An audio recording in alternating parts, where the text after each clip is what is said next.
Jadi sekarang setelah resign dari kantor, sekarang aktivitasnya ngapain? Aku bapak rumah tangga sekarang. Rumah tangga sekarang ya. Tapi yang berpenghasilan ya. Tapi ya, orang ketika bilang bapak rumah tangga tuh ngaku ya, jangan bohong. Kalian ngaku. Pikiran kalian apa? Bapak-bapak yang cuci piring, gitu maksudnya. Bapak-bapak yang ngasuh anak. Enggak, dengerin dulu. Halo Jammers, welcome to Inspirative Talk Janitra Media. Saya Rizka dan saya akan menemani kalian semuanya untuk ngobrol-ngobrol sesuatu yang informasi yang menginspirasi. Jadi I'm gonna take over for a bit. Kalau misalnya kalian pernah dengar ada bahasa get out of your comfort zone, bintang tamu kali ini, bintang tamu yang satu ini cocok banget untuk mendescribe kata-kata tersebut. Jadi aku sudah sama seseorang yang I think it's amazing. I think it's really great but weird at the same time karena dia give up karir dia yang pretty long time di dunia korporasi, tapi dia memutuskan untuk resign. Which is kalau misalnya orang-orang kayak kita, anak-anak zaman sekarang mungkin akan ngerasa I'm gonna stay in my comfort zone. Aku akan melakukan hal ini secara continuously karena this is good for my future. Tapi dia punya pemikiran yang berbeda. Langsung aja kita tepuk tangan untuk Mas Anton Wahyudi. Halo Mas Anton. Ini gak ada tepuk tangan, ini sepi banget ya. Biasa sepi ya kalian. Gak bisa. Gak bisa sepi. Gimana kabarnya Mas Anton? Aku panggil Mas Anton aja ya. Boleh Mbak Rizka. Oke, gimana kabarnya? Alhamdulillah, sejauh ini bagus, baik. Bagus baik ya. Dari tadi nungguin ya. Aku lama. Malu Mas, bangsawan. Okay. Bangsa-bangsa saya Nginayawan. Jadi gitu. Gimana kabarnya? Ada tadi dari rumah sama siapa? Sini. Aku sama timku. Sama tim. Ini kalau udah denger tim ya. Tim apa nanti kita ngobrol ya. Jadi sama tim kesini. Yeah. Aku sempat baca sedikit biografinya Mas Anton. Katanya Mas Anton ini dulu pernah bekerja yang mungkin menurut anak-anak zaman sekarang itu adalah pekerjaan yang sangat ideal. Betul. Ya kan? Ini adalah pekerjaan yang sangat diburu sama anak-anak zaman sekarang. Itu kurang lebih berapa tahun kerja begitu? Saya di perbankan itu kurang lebih 7 tahun. Dari 2013 sampai 2020. 2013 sampai 2020. Sampai 2020. Ya, sebelum lockdown, sebelum Covid. Sebelum Covid ya. Berarti kalau misalnya, lu bayangin deh Jammers, kalau misalnya orang udah 7 tahun ya kerja di perbankan, lu bayangin cuannya segede apa cuy, ya kan? Alhamdulillah. Tapi kenapa Mas Anton justru malah memilih untuk resign? Hidup itu harus seimbang. Aku pegang ini. Karena menurutku, ini bisa jadi teman-teman tidak sepakat ya. Iya. Menurutku, hidupku nggak seimbang. Karir aku bagus, udah karyawan tetap di sana. Bentar lagi paling dinaikin lah ininya, statusnya untuk jadi kepala cabang atau seperti apa. Cuma aku memilih, kayaknya anak-anak di rumah ini butuh aku juga. Okay. Apalagi anak-anakku ini perempuan dua-duanya. Jadi aku memutuskan apa sih sesuatu yang bisa aku kerjakan di rumah. Ya, artinya sebagai kepala keluarga juga bisa menafkahi, ya, bisa juga sekaligus mendampingi anak-anak sehingga mereka punya potensi yang besar nanti kemudian hari. Jadi aku memilih kenapa aku resign. Tapi ini disclaimer terlebih dahulu. Kalau teman-teman tidak siap untuk resign, jangan resign. Ya, artinya aku putuskan resign dengan alasan tadi itu. Aku pengen hidupku seimbang. Baik itu secara aku sebagai kepala rumah tangga punya nafkah, dan sekaligus sebagai orang tua terhadap anak-anakku, aku juga punya waktu. Dan sebagai suami, aku punya waktu untuk ngobrol, diskusi. Sekaligus, aku juga punya waktu sebagai manusia kepada Allah. Oke. Jadi aku mau 5 waktu pun di masjid. Oke. Tapi Seperti itu. Mas Anton kan cukup lama nih di dunia perbankan. Emang dari kuliah memang udah jurusannya ke sana? Nah, Kenapa kebetulan. jadi pegawai bank gitu? Ya, kebetulan. Aku kan di bank syariah ya. Oke. Nah, aku ini kalau background pendidikanku dulu di pesantren. Pesantren menghafal Al-Quran 6 tahun. Setelah itu lanjut memperbaiki hafalan Al-Quran lagi 1 tahun di Kudus. Nah, kemudian aku kuliah di perguruan tinggi Al-Quran di Jakarta. Itu aku ngambil syariah. Kalau dibilang lane, ya lane. Dia yang cocok nih untuk ke perbankan syariah nih. Iya. Memang cocok. Gitu. Kalau backgroundnya seperti itu, ya cocok lah. Tadi sempat disinggung pengen balancing work and life. Ya, emang dunia perbankan tuh kayak gimana sih Mas? Kok Mas sampai bisa bilang pengen balance antara work and life? Jadi disclaimer terlebih dahulu bahwa tidak semua mungkin ya. Tapi kebetulan aku di bagian yang memang crowded ya transaksinya. Jadi aku di bagian potong gaji, jadi crowded. Jadi aku bisa dibilang itu berangkat paling pagi dan pulang bersama direktur gitu. Jam berapa tuh kira-kira? Direktur ya setelah Isya. Setiap hari begitu? Nah, hampir setiap hari. Kemudian kalau Sabtu Minggu lebih sering lembur. Wow. Dan lebih sering juga karena lembur, akhirnya aku bawa anak pertamaku tuh. Oke. Sambil lembur, dia di sebelahku, aku lembur gitu ya. Ya karena waktu. Ya, jadi sampai suatu saat aku begini, Mbak. Sampai suatu saat aku disadarkan sama seseorang gitu ya.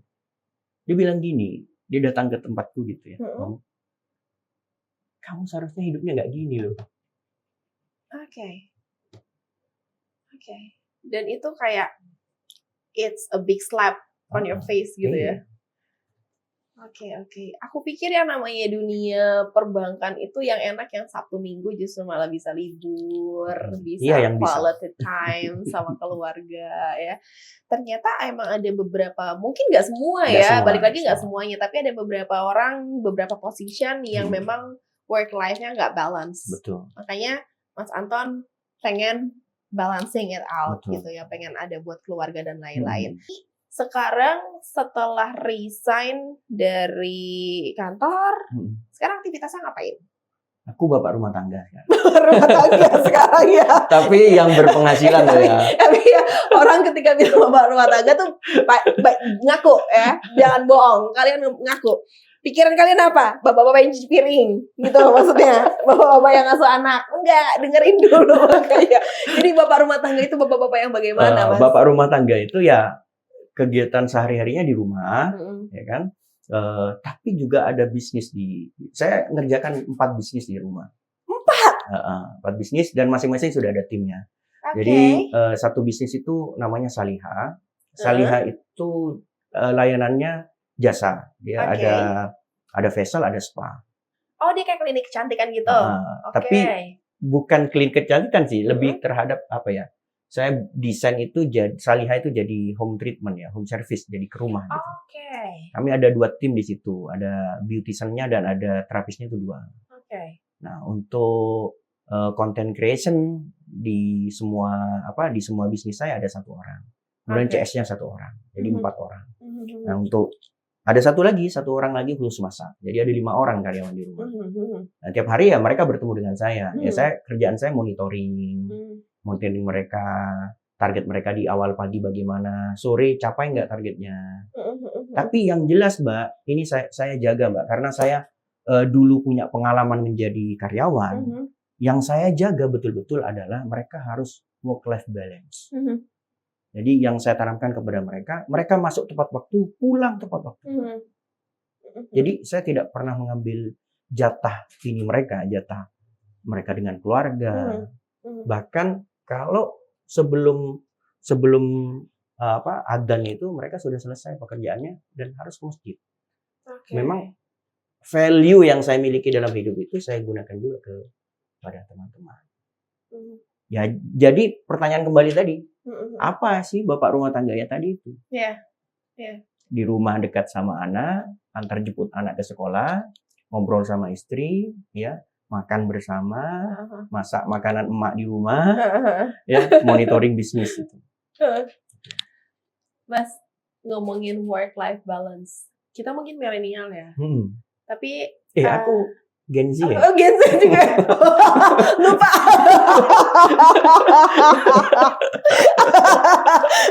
Kita Gen Z loh, Gen Z gitu loh. Iya, lupa. Iya, kita Gen Z. Suka lupa diri. Kita kan. Ya, jadi dari beberapa tahun lalu kalau nggak salah, yang namanya work-life balance ini sempat jadi tagar dan sempat diburu sama Gen Z. Dan ada banyak sekali pro kontra dalam itu. Ada yang bilang, ya, work-life balance bisa di-achieve, you can achieve that if you are a freelancer. Kalau kamu bukanlah seorang yang kerja sama orang, whatever it is ya, apapun instansinya.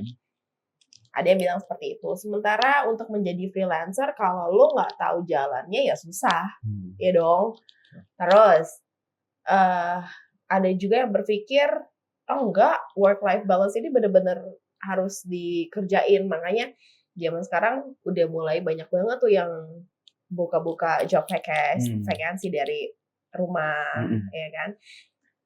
Mas Anton ketika memutuskan untuk resign setelah 7 tahun berkarir, itu sempat menghadapi pro dan kontra itu nggak, kayak keluarga ngomong apa nanti kalau misalnya nggak punya gaji tetap gimana nih? Let's say generally kan mungkin kita punya cicilan, ya kan? Kita punya SPP yang harus dibayar, betul. Kita punya listrik yang harus dibayar tiap bulan dan itu fix, betul. Ya kan? It needs fixed money, fixed salary.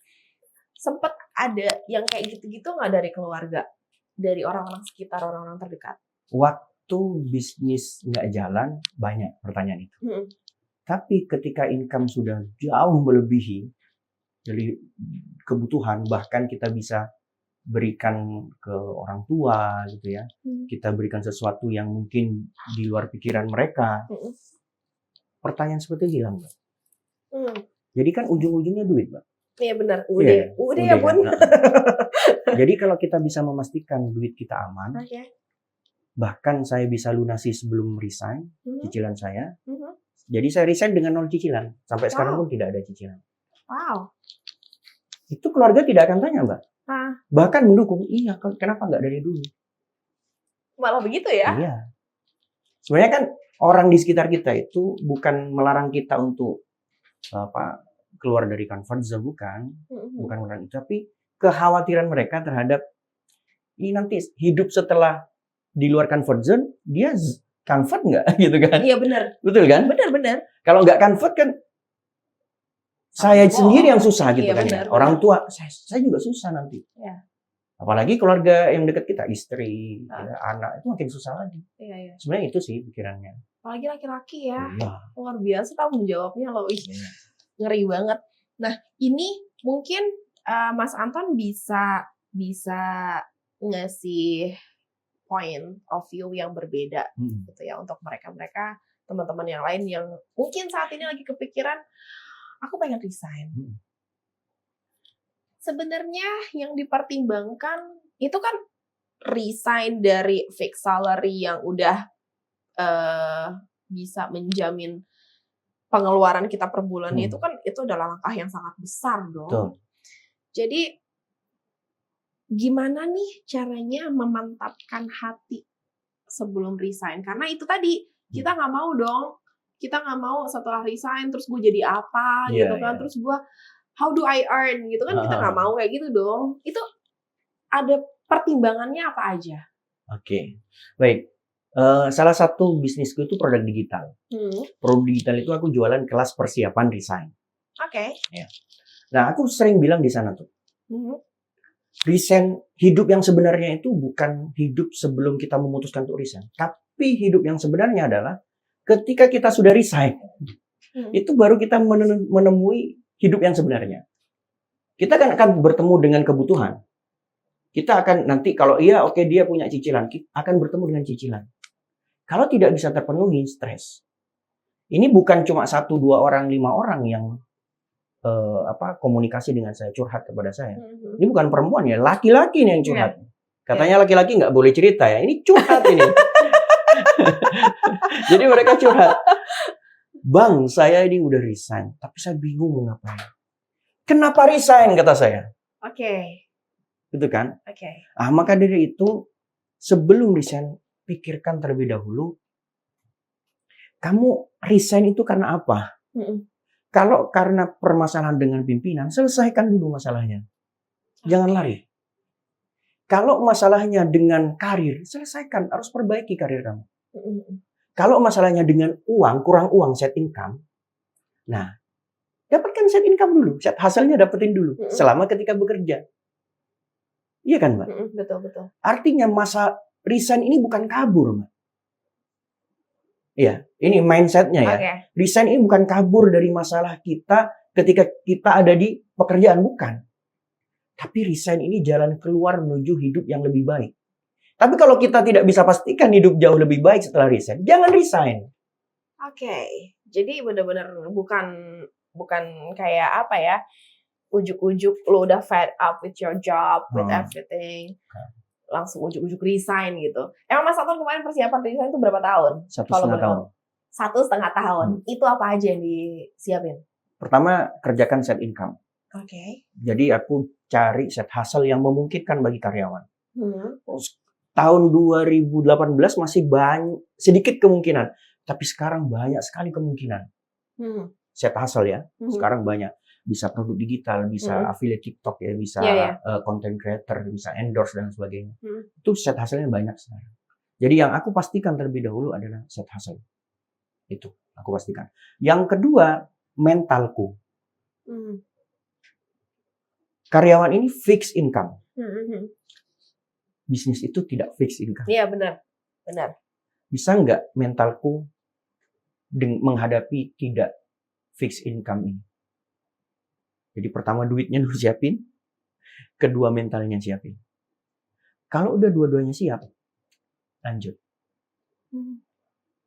Kalau cuma keinginan ya, pengen resign nih, apalagi karena disebabkan karena banyak masalah di kantor, kamu bukan laki-laki. Kalau laki-laki, ya kan ya? Ya nggak sih? Iya. Ya selesain dulu dong. Iya. Tapi apa ya, Mas? It takes years to build a business. Mungkin tadi Mas Anton punya 1,5 tahun untuk financial settle dulu sebelum memutuskan untuk resign. Selain itu, kemarin ini sempat menghadapi tantangan yang kayak, aduh gede banget nih ya setelah resign nih, setelah memutuskan resign. Aduh ternyata begini ya, sempat ada fase itu nggak? Ada, tapi fasenya begini. Gimana? Karena kan biasanya kan kerja sampai malam gitu ya. Nah, terus set hasilku ini kan dikerjain 2-3 jam doang. Terus sisanya aku ngapain? Nah itu tuh. Aku sempat ada di fase itu. Terus sisanya aku ngapain ya? Bingung aku ngapain. Di fase itu aku ada 1 tahun aku begitu. Aku ngapain ya? Nah setelah 1 tahun itu aku akhirnya aku belajar lagi lah. Aku ikut kursus ini untuk mempersiapkan bisnis yang kedua, ketiga, keempat dan selanjutnya. Wow, ternyata ya. Emang ini ya teman-teman ya, kalau misalnya orang yang haus sama literasi begini nih hasilnya ya. Jadi gabut ikut kelas online. Dan kalau kita ngapain? Gabut scroll TikTok ya kan. Gabut udah ngopi. Gimana mau maju? Coba gimana sih? Jadi sekali lagi buat teman-teman yang mau resign, jangan gegabah ya Mas ya. Jangan gegabah. Jadi tadi persiapannya udah financial of course. Mental, iya, terus plan ke depannya akan ada apa lagi. Tadi Mas Anton sempat ngomong ada 4 produk yang sekarang lagi digarap? Apa aja tuh kalau boleh tahu? Yang pertama aku Salihah itu kan ya. Mm-mm. Nah, yang kedua aku sekarang garap produk digital. Mm-mm. Yang ketiga aku juga main affiliate TikTok. Mm-mm. Ya kan? Dan Salihah ini mau aku diversifikasi income-nya lagi. Awalnya kan marketnya cuma Sumenep. Mm-hmm. Nah, di bulan ini sampai 6 bulan sampai 1 tahun ke depan aku sudah siapin revenue yang lain. Jadi ada produk digital juga, kemudian ada produk fisik. Aku mau bikin brand sendiri. Lu gak bisa diem ternyata ya. Ya, ada peluang, Mbak. Ternyata. Diem apa sebentar gitu. Gak bisa diem banget. Terus. Nah, gini, Mbak, kenapa nggak bisa diem? Aku ingat ayat Al-Quran begini. Fa'idha faraghta fansab wa ila rabbika farghab. Kata Al-Quran begini, kalau kamu selesai dengan satu hal, maka bergeraklah ke hal yang lainnya. Menurutku, aku tidak mensyukuri hidup kalau kemudian aku diem. Gitu. Okay. Maka aku mau terus bergerak. Apalagi dikasih nikmat yang luar biasa. Nikmat yang luar biasa itu maksudnya apa? Aku diberi kesempatan ini gitu loh. Kesempatan hidup yang begini. Iya. Kalau kemudian aku tidak share ya kesempatan ini kepada orang lain, maka ketika aku diundang acara seperti ini, oke, mau aku. Sekalian mungkin bisa membuka pikirannya teman-teman anak-anak Gen Z zaman sekarang ya. Benar. Dari tadi disinggung terus dunia digital. Dunia digital tadi disebutin afiliator TikTok, terus content creator, ada apa lagi? Produk digital. Oke. Ini orang dari tadi cerita tidak ada menyinggung dunia IT. Tapi kok ujuk-ujuk justru produk digitalnya ada 3. Ini bagaimana ceritanya sih kawan? Gitu kan. Jadi gini, teman-teman harus aware saat ini. Aware. Tadi ya, teman-teman saat ini, teman-teman mahasiswa mungkin yang lainnya, aware-nya mereka media sosial itu sebagai konsumsi ya. Iya. Iya kan ya? Iya. Sebagai konsumsi selain nasi dan minuman gitu ya. Betul. Bahkan makan nasi sambil ini ya, media sambil sosial. Scroll, bener. Jadi itu sudah menjadi kebutuhan utama dari anak-anak. Sebaiknya teman-teman, media sosial itu juga difungsikan sebagai tools untuk mencapai tujuan kita. Entah itu tujuannya finansial, entah itu tujuannya sosial, dan lain sebagainya. Sudah banyak loh konten kreator yang tujuannya sosial, ya seperti Pandawara ya, yang bersih-bersih sampah itu. Kemudian ada teman ya, saya pernah kenalan juga, ada namanya akun itu cleaner masjid ya.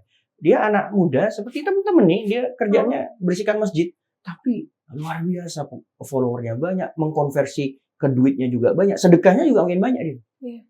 Nah, hal-hal yang seperti ini nih harus diketahui bahwa sosial media itu bukan sebagai konsumsi, tapi sebagai tools untuk mencapai tujuan hidup masing-masing.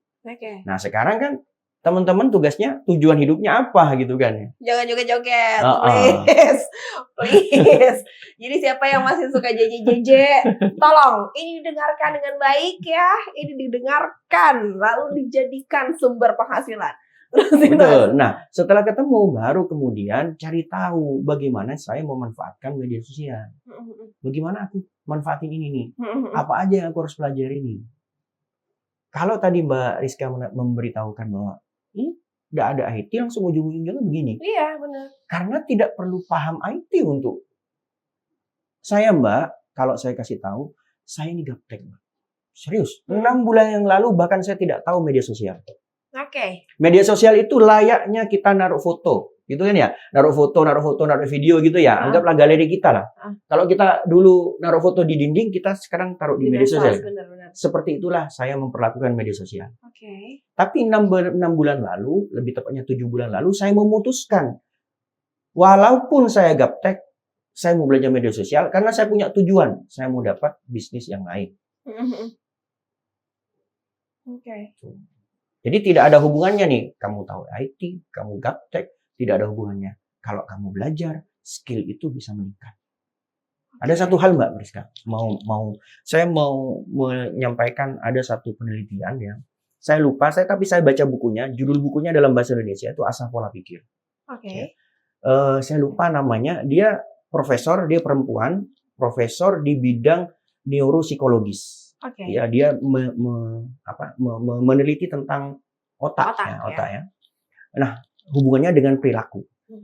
Dia berkata begini. Otak itu punya kemampuan plastik, neuroplasticity. Otak itu punya kemampuan berkembang kalau dilatih. Dengan treatment tertentu dia akan terus berkembang. Jadi kalau kemudian seseorang tidak bisa berkembang dengan alasan gaptek, berarti yang membuat dia tidak berkembang pertama adalah belief dia terhadap dirinya. Kepercayaan dia kepada dirinya sendiri. Dia memandang diri sendiri bahwa dia gaptek gitu. Yang kedua, karena dia tidak berlatih. Sesimpel itu memahami dunia saat ini. Jadi kalau teman-teman dihadapkan dengan saya tidak tahu IT, saya gaptek, itu bisa diselesaikan dengan dua hal tadi. Entah kamu berlatih, atau yang kedua kamu mempercayai kalau dia bisa berarti saya bisa. Itu Mbak, udah tuh Mbak. Orang kalau mau ada aja caranya ya Mas ya. Bisa. Maksudnya ketika lu berniat untuk melakukan sesuatu, lu akan menemukan sejuta cara untuk melakukan hal itu. Bisa. Ya, tapi kalau misalnya orang tidak mau melakukan sesuatu, lu akan menemukan sejuta alasan untuk tidak melakukan itu. Sepakat aku. Iya kan? Sepakat. soalnya ya manusia begitu banget. Jadi ngomongin produk digital, sekarang Mas Anton lagi fokus di produk digital apa? Lagi mengembangkan produk digital apa dan mangsamu siapa? Oke, aku mulai dari marketnya dulu ya. Karena backgroundku adalah karyawan, maka aku ambil yang deket-deket lah. Marketku adalah karyawan yang mau mempersiapkan desain. Jadi aku ada beberapa produk digital. Pertama e-book. Aku penulis dulu. Aku punya buku fisik itu 3 buku sudah terbit gitu ya. Yang pertama dicetak di Gramedia, yang kedua aku cetak di tempat lain karena di Gramedia ternyata bisa di ini ya lebih mahal ternyata. Nah akhirnya aku pakai penerbit yang lain. Nah, dari situ aku punya pengalaman Mbak. Ternyata kalau buku fisik itu modalnya gede Mbak. Iya. Satu kali cetak berapa? Gitu 1000 piece kita cetak gitu. Minimal kalau di Gramet itu. Kalau di tempat lain bisa lah 500, bisa 700. Tapi aku modal dulu. Iya benar. Iya kan? Benar. Baru kemudian meskipun marketku sudah jelas, aku udah ngantongin, kalau 1000 aku bisa jual. Tapi tetap betul modal. Kalau produk digital, Mbak, kita buat sekali, ini bisa dijual berkali-kali tanpa modal cetak. Jadi aku produksi e-book. E-bookku ada banyak nih sekarang. Ada finansial aman sebelum resign, ada e-book persiapan resign, ada persiapan pensiun, ada mindfulness, kemudian ada apalagi ada beberapa, ada 7 kalau nggak salah. Nggak sampai nggak hafal lagu produk ini. Ya. Kebanyakan sih, diam. Itu pertama fokusnya ke persiapan resign sama pensiun. Nah, aku lagi develop nih sama temanku, orang IT dia. Jadi aku lagi develop, aku pengen ke dia ngajukan ini, kita buat ini dong, auto replay untuk WhatsApp, Instagram, dan TikTok. Jadi kalau orang DM ke kita, kalau orang komentar di reels-nya kita, itu auto dapat DM, auto message. Nah, bayangkan Mbak, aku sekarang itu satu kali posting itu, yang DM itu satu hari bisa 200 ke 500.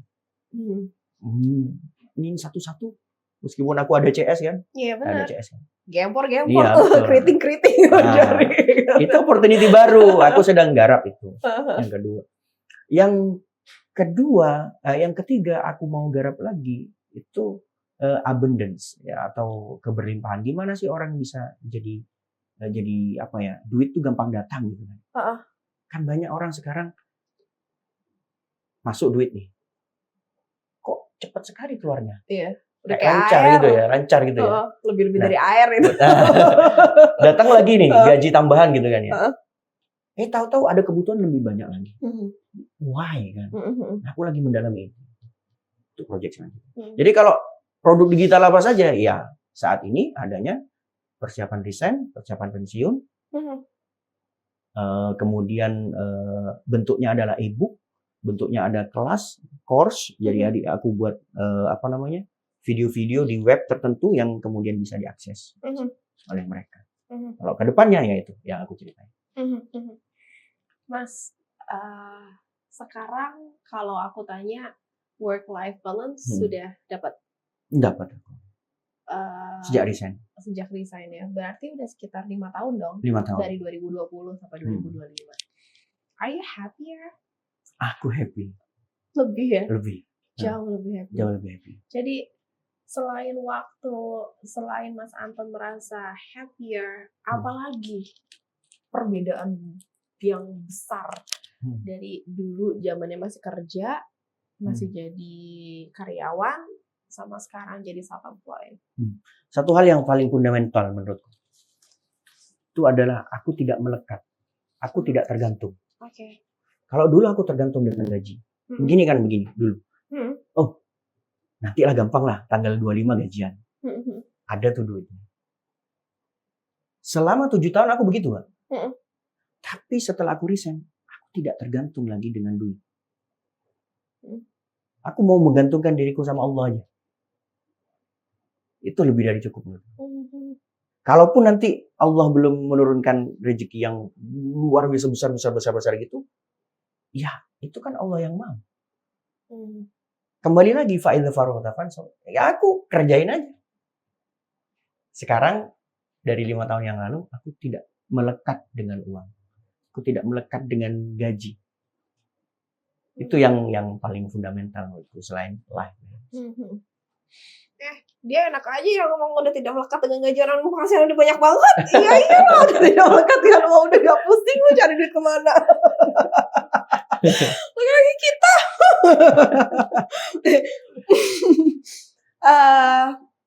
Kita mungkin masih melihat media sosial dulu. Kita mungkin masih melihat media sosial sebagai galeri. Ya, dan anak-anak zaman sekarang pengguna media sosial tuh banyaknya bukan main. Betul. Kayaknya per kepala nggak mungkin deh nggak punya medsos gitu kan.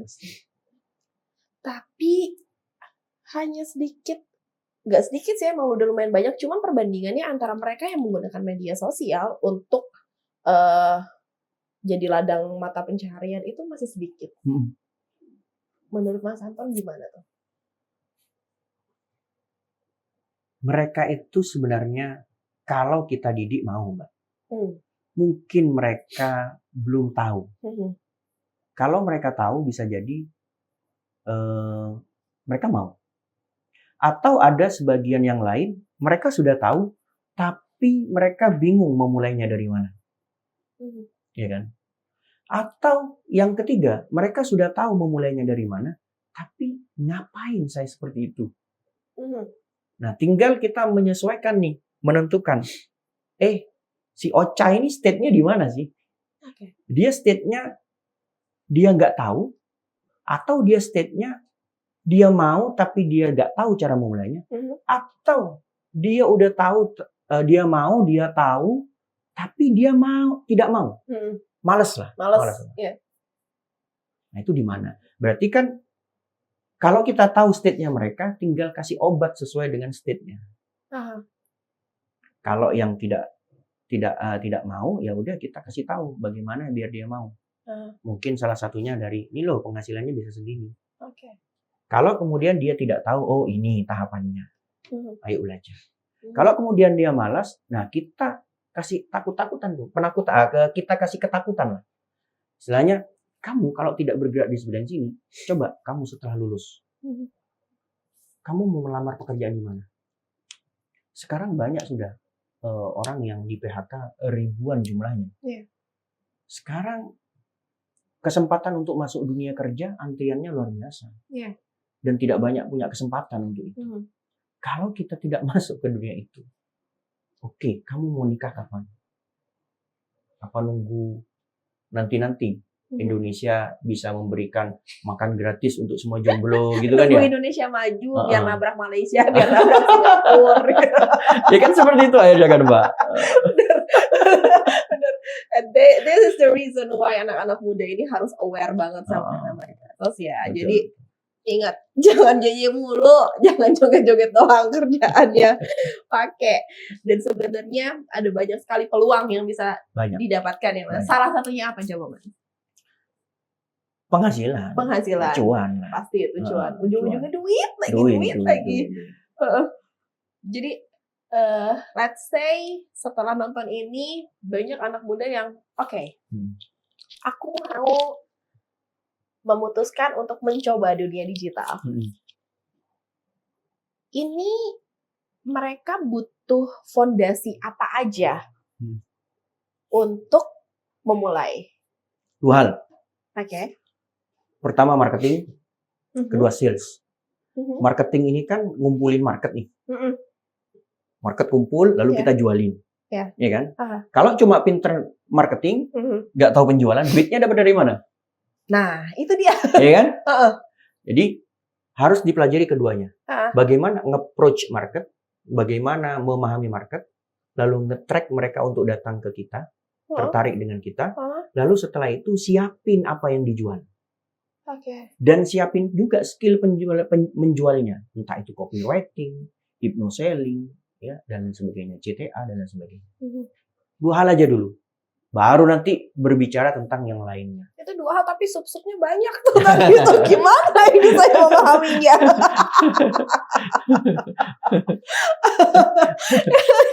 Atau kalau mahasiswa jangan bicara hasil dulu. Jangan bicara hasil dalam bentuk uang, tapi bicara hasil dalam bentuk follower aja dulu. Biar lebih mudah.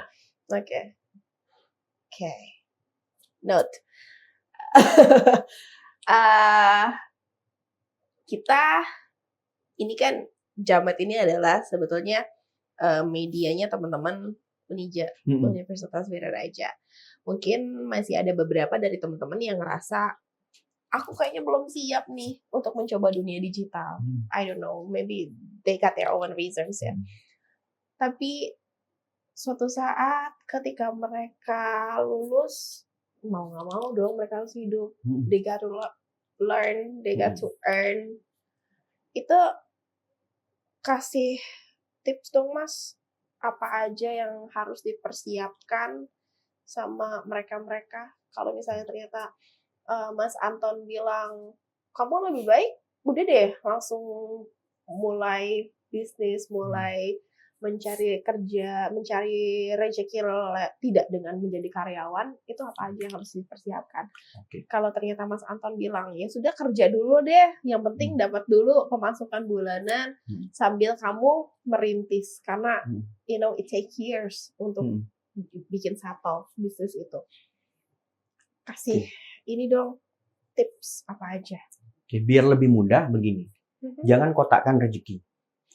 Terserah Allah mau ngasih rezeki lewat mana, entah itu dari gaji, entah itu dari freelance, entah itu dari media sosial dan sebagainya. Jangan kotakkan. Selama kita bisa mengerjakan sesuai dengan yang sebenarnya, yang seharusnya, itu ada kesempatan untuk itu. Yang pertama. Nah, yang kedua, kalau memang mau memilih jalur sebagai content creator, sebagai pengusaha pemula, menurut saya yang paling mudah untuk dijangkau itu ya gunakan media sosial. Karena pertama, modalnya lebih minim, ya kan? Yang kedua, tidak harus punya connectivity, Mbak. Kita kalau mau ngelamar pekerjaan, paling tidak punya connectivity. Ada nggak orang luarnya? Orang luarnya. Ada nggak? Ya ada nggak gitu kan ya? Ada.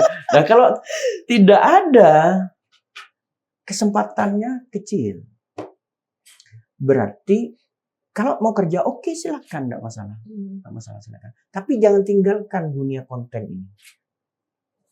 Dunia marketing dalam bentuk konten creator, konten marketing. Karena kesempatannya sangat memungkinkan, modalnya minim. Yang kedua, kamu tidak punya connectivity, kamu bukan anaknya orang terpandang, kamu bukan orang kaya, kamu bukan orang yang dikenal banyak orang, bisa dikenal banyak orang. Fondasinya pelajari tadi tuh, skill kamu harus punya. Karena dari situ kita menjual. Kalau tidak ada skill yang dijual, apa yang mau dikonversi jadi duit? Benar. Mas Anton luar biasa loh ini ngobrol kita ya. Jadi dari semua yang sudah Mas Anton lewatin, Mas Anton ini punya kayak apa ya? Kayak prinsip hidup yang Mas Anton pegangan banget ke itu, atau mungkin ada something like quotes yang bikin Mas Anton bangun dan akhirnya Mas Anton jadi orang yang sekarang. Jangan lihat hujan dari apa yang jatuh, tapi lihatlah hujan dari apa yang akan tumbuh. Sedap, tepuk tangan boleh gak? Sedap banget. Lihat hujan dari apa yang tumbuh. Iya, jangan lihat dari sesuatu yang jatuh. Wow. Hidup kita banyak lah, banyak ujiannya mungkin ya, banyak sesuatu yang membuat. Tapi jangan lihat dari sesuatu yang menyakitkan kita, tapi lihat ada nggak yang tumbuh. Wow. Jadi kayak mencoba melihat sesuatu dari sudut pandang yang berbeda ya. Mantap. Tapi kalau misal aku tanya nih, Mas, menurut Mas Anton ini sekarang sudah sampai di titik ini, Mas Anton ini sudah merasa Mas Anton ini sukses atau enggak? Apa belum? Kalau merasa cukup iya, tapi kalau dibilang berhenti bertumbuh enggak. Aku masih banyak sesuatu yang aku mau selesaikan. Termasuk aku mau buat pesantren masih belum. Ya, itu salah satu yang terbesar. Ya selama itu belum terwujud, ya belum selesai. Masih belum selesai. Tapi barometer sukses untuk masing-masing orang kan beda-beda ya. Menurut Mas Anton, sukses itu apa? Sukses itu kalau bisa orang lain juga merasakannya. Kalau kamu bisa makan, oke. Tapi orang lain bisa makan nggak? Di sekitarmu bisa makan nggak?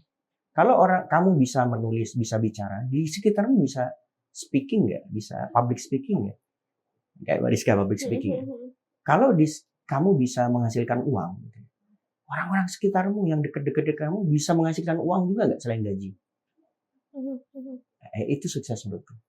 Sukses adalah ketika orang lain juga merasakan yang kamu rasakan. Kebaikan maksudnya. Jadi impact-nya ya, biar orang-orang bisa merasakan impact dari apa yang kita lakukan. Perjalanan karir segini panjangnya, kadang kita butuh, ketika kita out of control sedikit, kita butuh orang untuk bisa, lu mulai geser nih, balik lagi ke track gitu ya. Gimana caranya Mas Anton untuk tetap stick di niat awal, untuk niat awal gue pengen begini, jadi gue harus tetap di jalan itu ketika ada banyak sekali tantangan yang datang.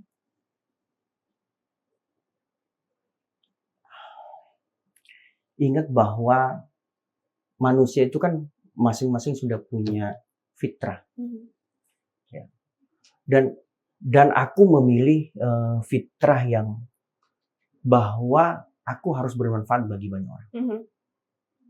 Itu kan. Nah, bagaimana caraku untuk terus berada di tujuan yang sudah aku tetapkan? Yang pertama, aku sadar. Jadi dalam sehari 24 jam, aku jadi orang yang sadar. aku mindful dengan apa yang aku lakukan. Kalau aku lagi makan, aku mindful aku makan. Kalau aku lagi ngomong seperti ini, aku mindful dengan Mbak Rizka. Jadi selama aku hidup 24 jam itu aku harus sadar aku melakukan apa sesuai nggak dengan tujuanku. Pertama itu. Karena kita tidak selalu bisa bergantung pada orang lain. Yang kedua, kita cari nih motivasi eksternalnya. Kita berada di komunitas yang benar-benar mengantarkan kita ke tujuan kita enggak. Berarti yang kedua kita harus cari komunitas yang mendukung dengan apa yang kita mau, tujuan hidup kita. Dan yang ketiga, cari support system yang lainnya, yaitu kebiasaan. Ya. Jadi kalau menurutku cari banyak ilmu tentang bagaimana kita punya kebiasaan yang baik, ya. Sehingga bukan cuma motivasi internal yang saya sebutin tadi, tapi juga ada kerangka kebiasaan yang mengatur kehidupan kita. Itu menurutku Mbak Rizka. Who is your role model? Who is your mentor? Sampai bisa membuat Mas Anton bisa menciptakan Mas Anton yang sekarang ini.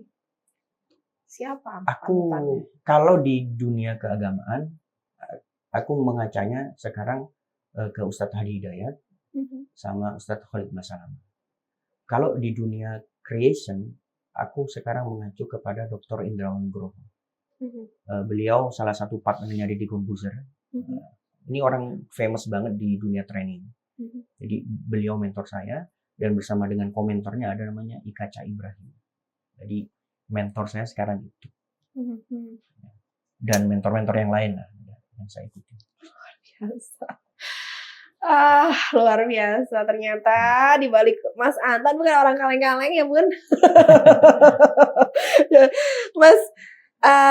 Mas Anton punya harapan nggak sih? Apa harapan Mas Anton untuk generasi muda zaman sekarang, khususnya untuk mahasiswa yang pengen mandiri secara financial lewat berkarya? Oke, teman-teman. Kesempatan itu terbuka luas untuk kalian. Jangan kecilkan kesempatan itu. Apalagi dunia sudah ada di genggaman kita ya. Sudah ada di genggaman kalian. Kalian ini Gen Z ya. Gen yang benar-benar sudah lahir bersama dengan media sosial ya. Lahir bersama dengan gadget. Maka manfaatkan dengan serius. Jangan menjadi konsumen. Tapi jadilah produsen dari media sosial itu. Sehingga apa? Ya pertama kalian existing dapat, eksisnya dapat, cuannya dapat, dan tujuan-tujuan hidup yang lain pasti dapat. Nah, kembali lagi ke yang tadi, apa yang perlu dipersiapkan? Matangkan skillnya. Kemudian pelajari bagaimana seseorang bisa mengelola pikirannya, bagaimana seseorang bisa mengelola mentalnya atau emosinya. Karena manusia ini kan pikiran, emosi, dan tubuh. Nah, sesuatu pondasi yang nggak kelihatan ini, pikiran dan emosi ini, kalian harus bisa kontrol. Jangan dikontrol oleh orang lain, jangan dikontrol oleh media sosial atau pihak-pihak lain, tapi kontrollah pikiran dan emosi kalian sendiri. Jadi perlu belajar bagaimana cara mengontrol dua hal ini. Selain juga skill. Kalau harapan pasti banyak terbuka lah. Kalian akan bawa Indonesia ke depan kemana? Ya. Di sisi yang paling kecil, kalian yang akan bawa keluarga kalian kemana? Ya. Gini ya teman-teman, ngobrol kalau isinya daging nggak berasa. Ini udah Mas tahu kan kita ngobrol udah lumayan lama loh. Iya. Udah like around 1 hour. Jadi makasih banyak Mas. Siap. Kalian udah segini aja ya, karena saya mau ngobrol lagi sama Mas Anton di belakang. Mumpung ada di sini kan gue harus ya kan menempuh jalur ninja. Makasih banyak ya Mas. Siap, ya. Jadi diingat lagi tadi apa katanya Mas Anton, jangan lupa jangan jadi konsumen.